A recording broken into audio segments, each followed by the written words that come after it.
So let's say all of these guys ended up in a breach there. They came up from what was it, 6-3? Came up from here. These guys came up. They're here. These guys were already here. We now have an attack. An attack is a series of shock combats.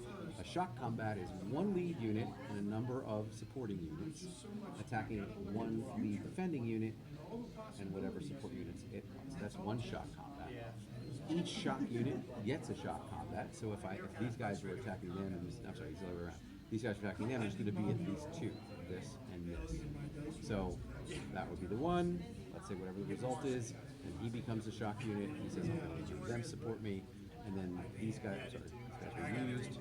So what's left is these guys are available, and that's our second shock combat. Roughly speaking, when there's no more, no matter what the result is, if there's no more shock units that are unused, the attack is done.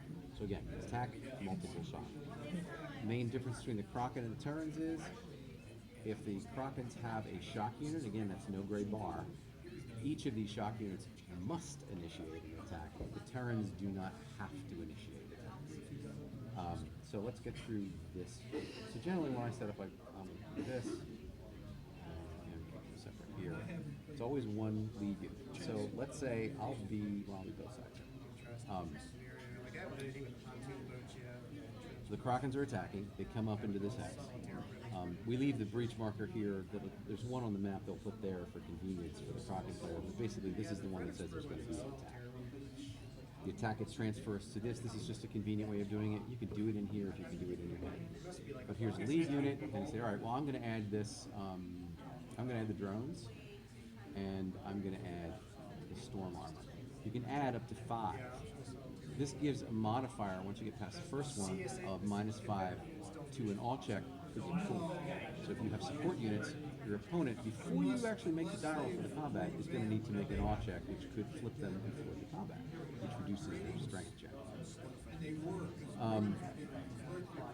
The attacker can designate which shock unit is defending. So if we had 4 and a 3, and the Krakens are attacking, they can say, well, I'm going to start with the 3. And then the Terran gets to say, well, all right, I'm still going to put one guy in. So once you've set the shock combat up, here's my dice. And the reason these are different color dice that come with the game is we do percentile rolls. Have you done a game with percentile rolls before? Yes. Okay. So the idea here is that the attacker is going to have to roll any all checks generated by the support units first. So in this case, the Terrans are generating a defensive all check with no modifier. So you take that 55 and you roll percentiles. You can do red high if you want. Roll 55 or less and he's good. If he rolls over 55, he flips. He's good to go. Now, the attacker now has a -5 all check against here. That 55 with -5 becomes 50. So I'm going to roll blue high. I get a 45. He's good too. For the sake of argument, let's say, he failed it, then he's flipped. The support units are still there, but they're no longer affected unless the combat result says they are.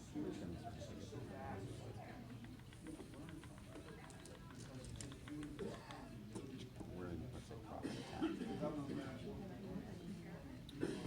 So now we get to the actual shock combat itself. You've got 5. I've got 2. That's the number of dice you're going to roll, but it's also the base result. So why don't you roll 5 dice, and the idea is that each die you're going to compare against this table. If you roll a 1, you're going to subtract 2 from the result, and you get a 2 minus 1 plus 1 plus 2. So it modifies your base result 5. So if I rolled, 2 2s and 3 9s, that's plus 3 minus 2, that's a plus 1 to the 5 becomes a 6. So let's just do that much. So I got a 5, so that's a plus 2, that's a plus 2, the others are nothing, they're 0. That's plus 4, so your 5 becomes a 9. I have 2 dice. And you notice the shock unit, the support units don't do anything right now. And I roll a -1, so this is a great disaster. So I have a 1, you have a 9. That's a differential of 8. If it's plus 5 or more, the low total, which is me, my lead unit and all my committed supporting units are eliminated. Now, these are committed units, they're on the committed line, so basically it means he's eliminated and he's eliminated. is a little twist for the Terrans because they can retrieve, basically, to try and save this guy. But I'm not going to do that right now. So let's say they're destroyed. They go here. Now notice, we're not done the attack. We're just done that shock combat. These guys are now used. And again, he has to initiate a shock combat as long as there's somebody to do that against. So put up the lead shock unit. You say, well, let's do the 4 now. So we do 4. Now the Terran has a choice to do one or both of these support units. Seeing that operationally the Kraken doesn't have any more major forces to commit, I'm going to commit both of these. Now it's conceivable he could win, but if he's win, he's still used. So that guy's not going to get attacked. So the Kraken decides to commit that as well. So we have a similar situation. Defender causes the all check first. This, however, is a -5, so that 55 becomes a 50. If you roll a 50 or less, you're good. You're good to go. Okay. I get to roll because you have something there. I'm going to roll 60 minus 5. 60 even. That's right. Blue high. 66. Okay. He fails. So now he's a 3. So now we begin that. Now we do the actual shock combat itself. You have 1 bonus. This has a heavy special attribute. That means you get to add 1 to that. So you're 5 right out of the gate. I'm sorry, you don't add 1 to that. You add 1 to the result. It's not an extra die. You always get the number of dice on the shock unit. So you're going to roll 5 dice, determine your results, and then add 1 for the heavy because that's heavy penalty. So that's a -2, and that's it. So your 5 becomes a 3, plus 1 for the heavy platform is a 4. I get 3 dice out of this. I get +2, so my 3 becomes a 5. So I have 5, you have 4. If you're within 1, it gets a little, size becomes the factor here. So we're not both the same size. You're 3 pips, I'm 2 pips. Okay? So there's a smaller and a larger. The larger unit, that's you. You win, because you need to know who wins. And you're going to make an all check. That's the combat result against you. So you're going to roll against the 55. And right. So, yeah, it was tight, but there you go.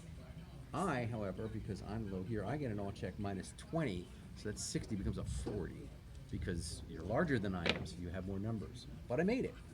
So that was an interesting little interchange there. But now these guys are done. Just because he's available doesn't mean anything, because you're the attacker, so it's your call.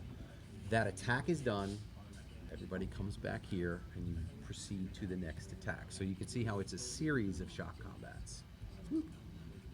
And that's the, in the attack phase, you're going to generate these. But what if they're still there together? They're still there together. It's okay. If the Krakens are attacking like they did, the Kraken movement, they come up from here. Kraken attack, do what we just did, basically, but for each one around the map. The next phase is Kraken return to tunnels. I may as well put the sequence of play while I'm here. The Kraken have the option to go back to this map, but again, there's a stacking limit here. So if you brought in a bunch of guys from adjacent company drop zones, you can't put them all down back into the breaches. So you may have to leave some here. You have to make some decisions. Reserves, replacements, and regroups. Reserves and replacements are the Kraken's way of generating more units, basically, on this map. Your reinforcements, if you will. Okay. Replacements are, if they have half-strength units, they can come back to full strength in certain locations on this map, which I'll tell you about later. And regrouping is for the Terrans. One of the things is, when this guy was destroyed, we would make an awe check for him. I'm sorry, not an awe check. There is a table for space defense fire. And depending on the space superiority of where we are, which there's no counter there, so that's contested. I believe it's a 1 to 2. Let's just say 1 to 2 for the sake of argument. 1. Okay. He's shot down. He ends up there. Otherwise, he would end up in the cadre box. Cadre, you put 2 cadres together, you get a unit back. So this is the reserves and replacements for the Kraken to get units back. Cadres are how the Terrans get a limited number of raiders back. Okay. Terran movement, again, across the map. From this map to this map, from this map to this map, across this map. Those are the types of movement. I'll go into detail a little more as we start to play. Terran detection. The Terrans don't, strictly speaking, detect. They have units. They have engineers and ground sonar and recon units that can detect to a limited extent, Kraken units that are on the tunnel map and bring them up to the planetary surface map, because this is where combat happens. All right. There are also lots of little towns that are not mapped out, but the Terrans generate them. They just find them. When they find them, if the Kraken has units, they can bring some units up and defend it. If they don't, then it's a freebie, and if the Terrans attack it, then it's destroyed. But there's usually a victory condition that says if I get 5 of those, I get points. So the Kraken can't really, like it can't really sit on anything that it can't really not do anything. If you sit there and do nothing and stay on the tunnel map, the Terran's going to keep accumulating victory points by finding these local complexes. Major complexes.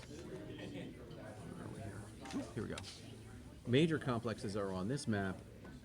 These are like cities as opposed to towns, which are local complexes, and that's where your replacements and your reserves generally are generated. This scenario, we're actually not using this because it's an introductory scenario, but just so you know it's there. Terran attack is the same, but in reverse. Like I said, the only difference really is that the Terran shock units do not need to initiate attack if they don't want to. Perimeter is if the Terrans don't move during this movement, they can basically place a perimeter marker. It gives them a defensive bonus. Okay. Turn attack. Space superiority checks. We just roll a die 10 for each of these. Again, there's a table for this, and they lean toward the Terran. So if they're Terran, they tend to stay Terran. If they're Kraken, they tend to go to contested or Terran. But eventually, hopefully, all the space superiorities will turn Terran. If they all turn Terran at the same time, it's space supremacy, meaning you don't have to roll again. And then you return to the top for the next turn. This is just final things should you get to the end of the scenario. I think the best thing to do is to set up the Krakens really fast and then drop the Terrans and go from there and just get right into it. And I'll take you along as we go. Okay. All right, so these guys, I'm going to randomly do this. So this opening scenario, just to save time, I'm going to say we're going to concentrate, and this is a demo, so normally for this scenario, the Terrans are going to pick 2, 5, or 8 on this map to do their initial drop. Initial drop means you're going to take these forces and you're going to put them down in different company drop zones. There's a smaller stacking limit for initial drop. Then the Kraken's going to roll to see if there's any space defense fire. Once that's done, we can start turn 1. So there may be no space defense fire. The Kraken, meanwhile, only know that the Terrans are coming in on 2, 5, 8. Normally this is hidden, the tunnel map, but we're going to play it open for the sake of the demo. So I'm just going to spread these out sort of randomly. We'll make the best of it. But I'm going to say we're going to do 5. Now, one thing that I didn't do was all the scenarios have, except for the last one because it uses every unit, but the first 2 scenarios use a semi-random setup. So you randomly pick about half your forces of a certain type, and then you explicitly pour out the cup that you picked that stuff from, and then explicitly pick the rest. So you never get the same order of battle twice. What good is the plus 10 leader? Okay, so the leader. Some of these say 2C, some of them just say 2, Right. and then some say 1. Right. 2 is the number of steps. 2C means it can form a cadre if it's destroyed. So that little process I did there. Okay. Right. So, for example, your tanks can form a cadre. Your raiders, which are, think of them as the mobile infantry, they can form cadres, but the green ones can't. That's kind of their disadvantage. Your ground sonar can do that. Your combat engineers can do that. These guys are all one-step units. So if you flip one of these to the back, it's light blue. These start at light blue. So they are destroyed. Rather than, and just for the sake of flavor, rather than put them in the destroyed box, we just flip them and leave them on the map. So the map starts to look like this, where we see the battle going across the thing. But they do count at the end of the game. For where, most scenarios have victory conditions that include destroying sets of enemy units, for example.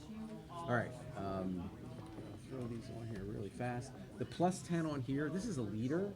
So you see the leader special ability on there.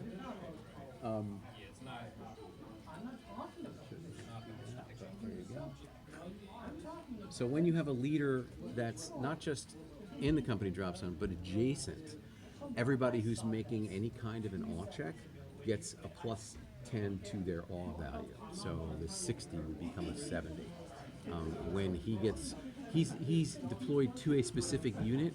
When that unit is reduced, this is also reduced, and it becomes a plus 5. When it is eliminated, it is done. It doesn't form cadres or anything like that. Okay. There's a limited functionality for HQs because there's a lot of independence amongst these forces. This, and I'm not going to care about that. Okay, so initial drop. We're going to put initial drop into regimental drop zone 5, just for the sake of argument. Go ahead and work on this. So the way this works is the normal stacking limit of 10 shock and 10 support becomes 6 shock and 6 support in any of these. If there's anything that, if you fill this up, which I don't think you can, but say you filled this up in one of the larger scenarios with the maximum stacking, anybody else can deploy to the ready and retrieve box above it. So that would be this number 5. I should tell you what this is about. So obviously you see where the cadres are kept. This is the space superiority. The ready and retrieve box represent the transports that are up there.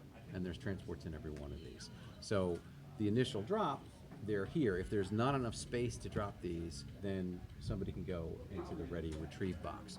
During turn movement, all you have to do to get from here to here is pass any space superiority check. But as a Terran, if it's Terran controlled, you just do it. There's no risk. If it's contested, like this, where there's no marker, then there's a little bit of a risk. If it's Kraken, there's like a 60% chance you're going to get shot down on the way down, or the way up. Try to keep it as simple as possible. So for now, the idea here also is you have veteran, regular, and green Terran Raiders, and then you have veteran, I think you only have veteran tanks right now. These are support units, they're just 2-step support units, just so you know. Now, one thing is, if you don't have any shock units in a company drop zone and you are attacked or attacking, you can then use one of your support units as the lead unit. But you notice their sizes are much smaller, so when it comes to, when they start to tie, get within 1 of a result, they're going to be on the losing end because they're smaller. They're not made to sustain a battle line, or I should say a battle zone. So do you want to set this up? You want to do the 6 support, 6 shock for each of these? I mean, you don't have to do it in all of them, but you know. Yeah. I'll just throw this on here. So my basic idea here is, you know, I want to give you as much play as possible, so I'm going to swamp you with as many Kraken as I can manage, but this is not my best layout here. 3 or 6 normal and 6 support. 6 shock and 6 support. So 6 without gray and 6 with gray is the maximum. Maximum in a square. In a square, yes. And you have to be in 5 here. Because you get to pick 2, 5, or 8, but for the sake of the demo, pick 5. Okay. So you have 12 of the, yeah, there's 12 there. Turn this around. Actually, I'm going to move this so that you can get to your near space stuff. Oh, and you have these 2 too.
And you can face it, you know, you can face yourself. I mean, whatever way if you want to face it that way, that's fine. But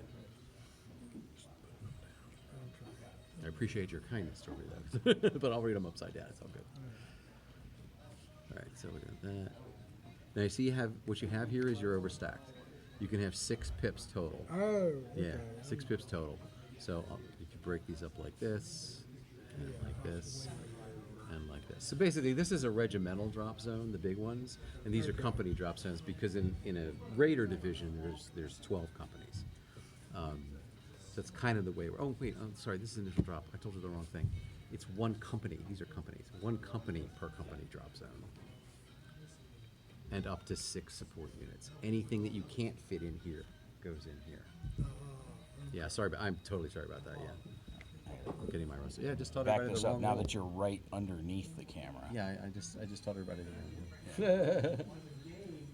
So I mean, we're not trying to teach the entire rule on No, video. no. Already at 20 minutes, and I'm gonna need to. Yeah, I was just us doing up like with an something. introduction. I don't think anybody's gonna be able to, like babbling. I don't think I'm gonna get anything out of it. But We're just showing off some. right, We got Mike the bag lady in the background there. There he goes. just do the visuals. Just do the Okay, visuals. only one company for right now. One coming for right now. Guys are on it. Yeah, so they're gonna be. All right, they're we'll gonna check be back up here. into the game later.